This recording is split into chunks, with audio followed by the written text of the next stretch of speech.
सुवर्ण व्यवसायातील प्रामाणिकपणा, शुद्ध सोन्याची खात्री, ग्राहकांचा जपलेला विश्वास आणि समाजसेवेतील उल्लेखनीय योगदान याची दखल घेत जे.के. लोढा ज्वेलर्स कातर्णीकर यांच्या संचालकांना प्रतिष्ठेचा नांदगाव गौरव पुरस्कार प्रदान करण्यात आलाय।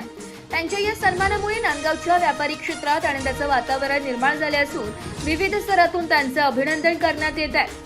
सन 1947 पासून सुरू झालेल्या जे.के. लोढा ज्वेलर्सने तब्बल 77 वर्षांची विश्वासार्ह परंपरा जपली आहे। नांदगाव व पंचक्रोशीतील नागरिकांना शुद्ध सोने, उत्कृष्ट दर्जाची दागिने आणि पारदर्शक व्यवहाराच्या बळावर त्यांनी ग्राहकांचा विश्वास संपादन केलाय। बदलत्या काळानुसार आधुनिक डिझाईन स्वीकारत असतानाही गुणवत्तेशी कोणतीही तडजोड न करण्याची भूमिका या प्रतिष्ठानाने कायम ठेवली आहे। या व्यवसायाची विशेष बाब म्हणजे 5 पिढ्यांपासून लोढा कुटुंब सुवर्ण व्यवसायात कार्यरत असून प्रत्येक पिढीने प्रामाणिकपणा, विश्वास आणि ग्राहक सेवेची परंपरा अधिक बळकट केली आहे। त्यामुळे जे.के. लोढा ज्वेलर्स हे नाव आज नांदगाव परिसरात विश्वासाचे प्रतीक म्हणून ओळखले जाते। लोढा कुटुंबाचे मूळ गाव कातर्णी असून आजही त्या गावाशी त्यांची नाळ घट्ट जोडलेली आहे। गावातील धार्मिक, सामाजिक व विकासात्मक उपक्रमांमध्ये ते सातत्याने सहभाग घेतात। व्यवसायासोबतच समाजसेवेलाही तेवढेच महत्त्व देत गरजूंच्या मदतीसाठी आणि विविध सामाजिक कार्यात ते नेहमी अग्रेसर असतात। समाजातील प्रत्येकाच्या सुखदुःखात सहभागी होण्याची त्यांची परंपरा नागरिकांमध्ये विशेष आदराची भावना निर्माण करणारी ठरली आहे। सुवर्ण व्यवसायातील सातत्यपूर्ण योगदान, शुद्धतेची जपलेली परंपरा, ग्राहकांचा विश्वास आणि सामाजिक बांधिलकी या सर्व बाबींचा गौरव म्हणून त्यांना नांदगाव गौरव पुरस्काराने सन्मानित करण्यात आले। हा पुरस्कार केवळ हा व्यावसायिकाचा सन्मान नसून अनेक दशकांपासून प्रामाणिक सेवा देणाऱ्या एका विश्वासार्ह परंपरेचा गौरव असल्याची भावना नागरिकांनी व्यक्त केली। पुरस्कारानंतर नांदगावसह पंचक्रोशीतील ग्राहक, व्यापारी, सामाजिक संस्था आणि विविध क्षेत्रातील मान्यवरांनी जे.के. लोढा ज्वेलर्सच्या संचालकांवर शुभेच्छांचा वर्षाव केलाय। ब्युरो रिपोर्ट, नाशिक लोकशाही न्यूज, नाशिक।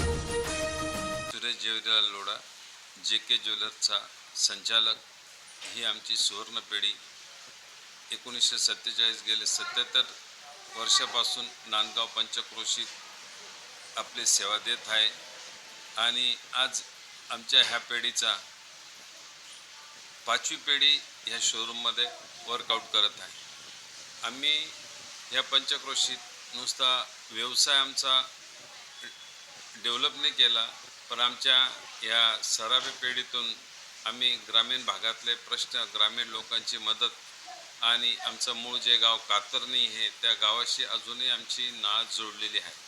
आज ह्या पिढीचा इतका भरोसा आहे आणि आमच्या पुढील नवीन जनरेशननी ह्या पिढीत हा व्यवसाय कसा ट्रान्सपरंट होईल, कसं लोकांना सोन्याचं अचूक कॅरेट कळेल, त्याकरता आम्ही जपानहून एक कॅरोटोमीटर इम्पोर्ट केलं। ते नांदगाव तालुक्यात फक्त जे.के. ज्वेलर्समध्येच ते अवेलेबल आहे आणि ह्या माध्यमातून आम्ही आमच्या नांदगाव तालुक्यातील लोकांना आम्ही सेवा देतो आणि इथला आम्ही ह्या नांदगाव तालुक्याचा आम्ही विश्वास संपादन केला आहे।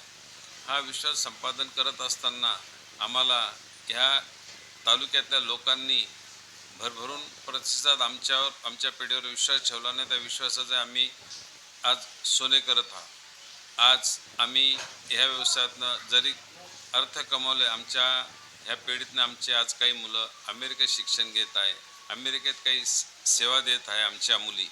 अशा ह्या सगळं करत असताना आमच्या जे.के. ज्वेलर्सच्या आमच्या मुलाने, आमची पत्नी वनिता सुरेश लोढा, नील सुरेश लोढा आणि आमचे कर्मचारी वर्गाने आम्हाला बरीच मोठी साथ दिली आणि ही साथ देताना आमच्या ह्या सगळ्या कामाची, सामाजिक कार्याची, त्या मनमाड जेसीचं माध्यम राहो, मनमाड सकल जैन सेवाचं माध्यम राहो, अमृत मित्र परिवार राहो, यांच्या वतीने आम्ही सामाजिक सेवा करत असतो। करोनाच्या काळातही आम्ही आमच्या आनंद सेवा केंद्राच्या माध्यमातून, अमृत मित्र मंडळाच्या माहून आम्ही ग्रामीण भागातसुद्धा ऑक्सिमीटर किंवा ऑक्सिजन अशा बऱ्याचशा वस्तू आम्ही यांना पुरवल्या। तर आणि ह्या सगळ्या कामाची दखल देऊन महाराष्ट्रातील नावाजलेले लोकमत ह्या पेपरने आमच्या कार्याची दखल घेऊन आम्हाला एक आमचा नांदगाव गौरव म्हणून पुरस्कार दिला। मी त्या लोकमत ग्रुपचे, दर्डा साहेबांचे आणि चांडक सरांचे मी विशेष आभारी आहे। आणि ह्या सगळ्या कामात आम्हाला सगळ्या आमच्या मित्रपरिवाराची फार मोठी साथ मिळत असते.